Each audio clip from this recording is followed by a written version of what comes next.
Puno na yung kulungan namin sa baba. Kanang among kwan, sir, kanang among sa kapihan, wa man suot kawas naman ng mga bata, sir. Suot kawas ng mga bata dito.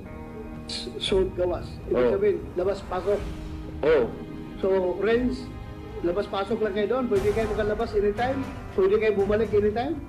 Hindi. Ha? Hindi. Oh, hindi daw. pwede mo na, sir, kay kanang amo sa kapihan, pwede na sila mo gawas, kung sa asa na sila pwede mo gawas. Di na tinuod, di lang isulti, sir.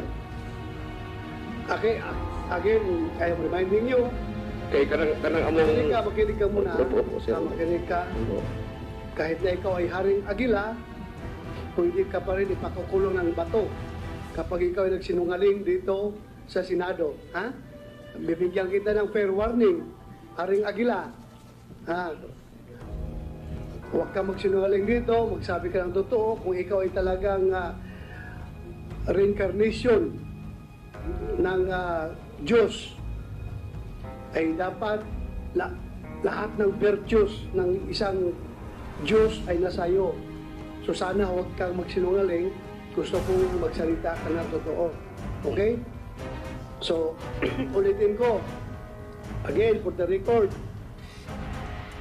mga bata ba, pwede mag-aral habang sila ay nasa loob ng kapihan? Pwede silang lumabas, mag-aral sa baba? Pwede, sir. Pwede, walang bumipigil sa kanila. Walang pumipigil. Opo. Paano mo ngayon, paano itong sinasabi nila na hindi sila magkalabas? Hindi mo yan to, sir. Sige lang. We will go back to you again later. Please continue, Senator Risa. Salamat kayo, Mr. Chair. Siguro, pa-check po natin sa DepEd yung enrollment. At pwede talagang i-cite in contempt ng chair kapag hindi po nagsasabi ng totoo si Senyor Agil. Yes, Senator Risa. Nandito man yung local chief executive, yung mayor. Mayor, anong sitwasyon doon, mga bata, mga pag-aaral ng bata? Yung mga taga-kapihan ba, pwedeng bumaba doon sa mga eskwelahan sa baba? Pwede sila mag-aral? Sa good morning po, Senator. Sa Socorro, talagang binawala nilang bumaba ang mga bata. At yung sa pag-aaral, no, massive during 2019, massive dropout of learners. Massive dropout? Dropout of learners from elementary high school. According to report to the DepEd, 800 plus yung learners na nag-drop out. So, Haring Agila, sasabi ng mga bata na hindi sila nakakalabas sa kapag-aral, sabi ng mayor, regardless wala akong pakialam sa local politics yun doon.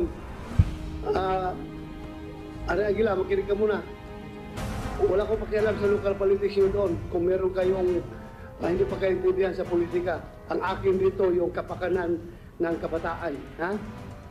Sinabi ni Mayor, wala daw pag-aaral sa mga bata doon, hindi makakalabas. Anong sagot mo ito ngayon? Nasa among counter affidavit, sir, na ilang record sa... Hindi ko wala kung sa counter affidavit mo. Kaya tanong kita ngayon dito. Opo. Open na hearing.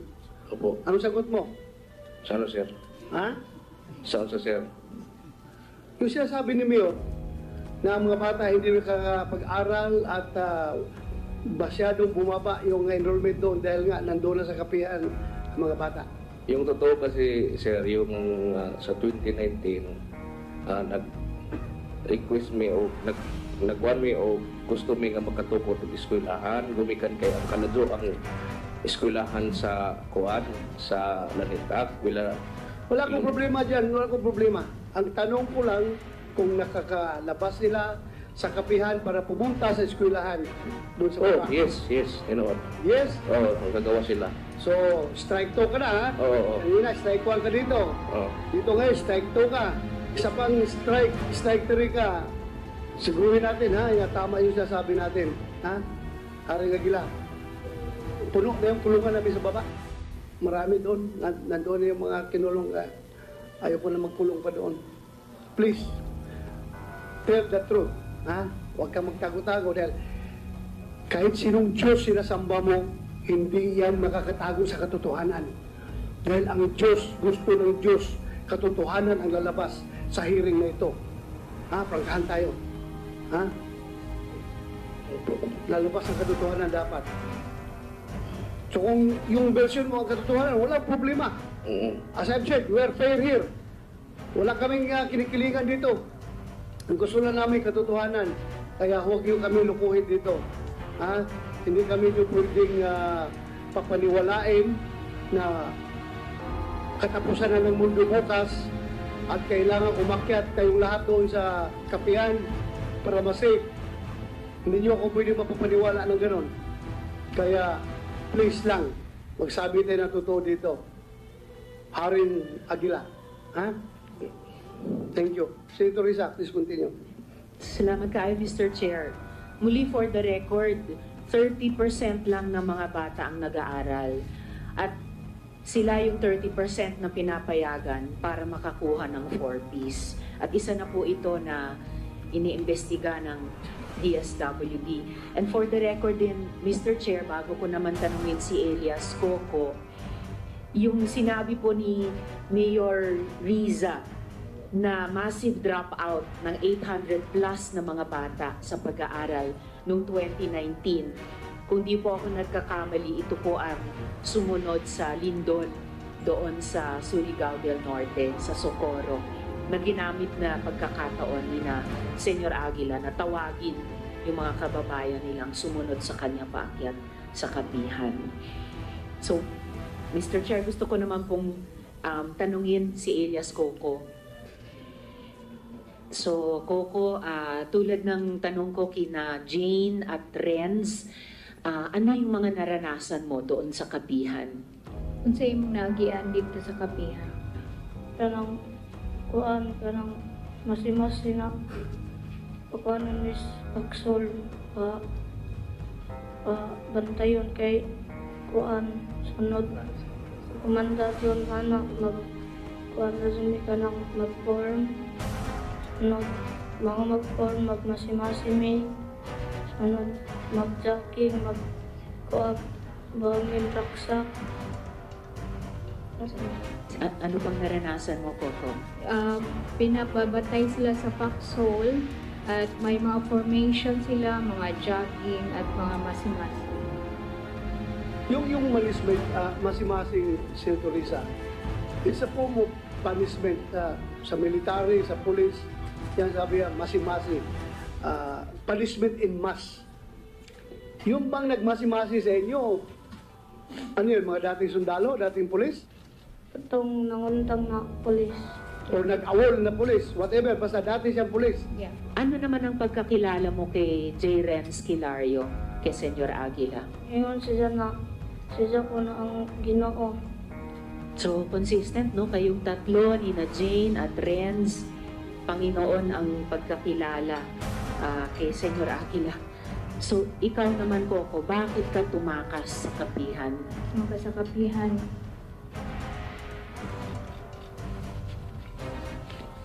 For a while, Your Honor.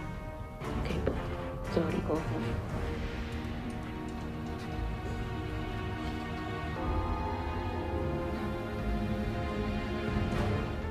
Your Honor, can we give him a little while, Your Honor?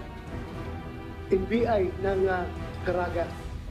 Upon we received the letter complaint, by the way, the letter complaint of Mayor Riza Rapunzel Timkang, we received that letter request on May 3, 2023.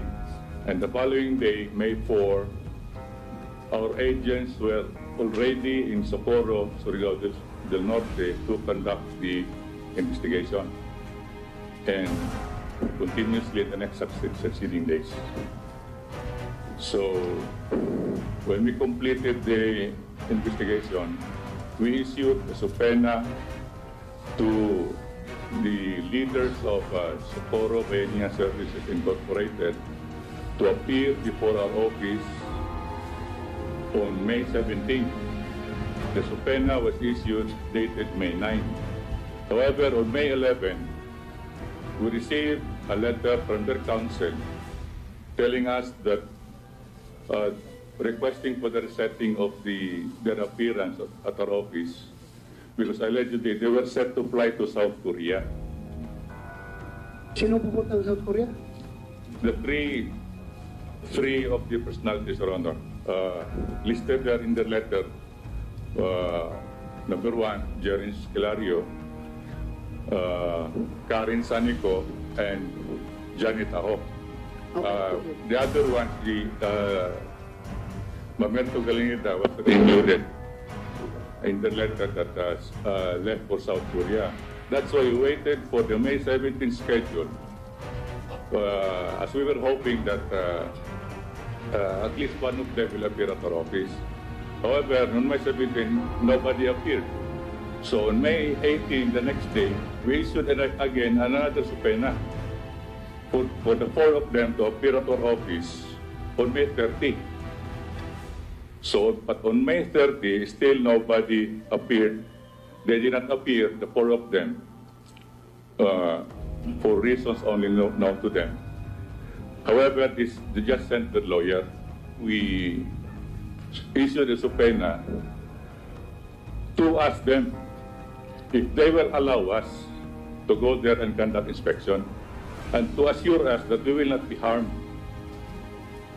That's what we like to ask them. If they appear, and we wanted to ask them face to face, which we just could not send a letter request because as we and the law enforcement, we want also to see the reaction to our request. Sir, Regional Director, kung pwede ko lang i-follow up, sabi niyo po, you wanted them to assure you that you would not be harmed. Bakit po? Ano po bang pagkakilala sa grupo that there would be the need of that assurance? Based on the statements, Your Honor, of our witnesses, they have firearms and they are ready to fight. So that's why, in our case, we are the one who conducting the investigation. At we have to take some precautions because we are not there as visitors. We are there as adverse party to their interest. So that's why we just thought to ask them if they will not allow, or if they cannot assure us. We do not know. We do not know. So were you able to confirm if indeed there were firearms inside Kapihan? That's what the information we got from some of the witnesses. Information lang. Yes. So no confirmation from your side? No You were not able to confirm or deny? No confirmation, Your Honor. Yes, When they did not appear on May 30, so we have no recourse but to endorse the case to the Office of the Provincial Prosecutor of Surigao del Sur on June 1, a day after of the scheduled appearance, for evaluation and, if warranted, for the conduct of preliminary investigation.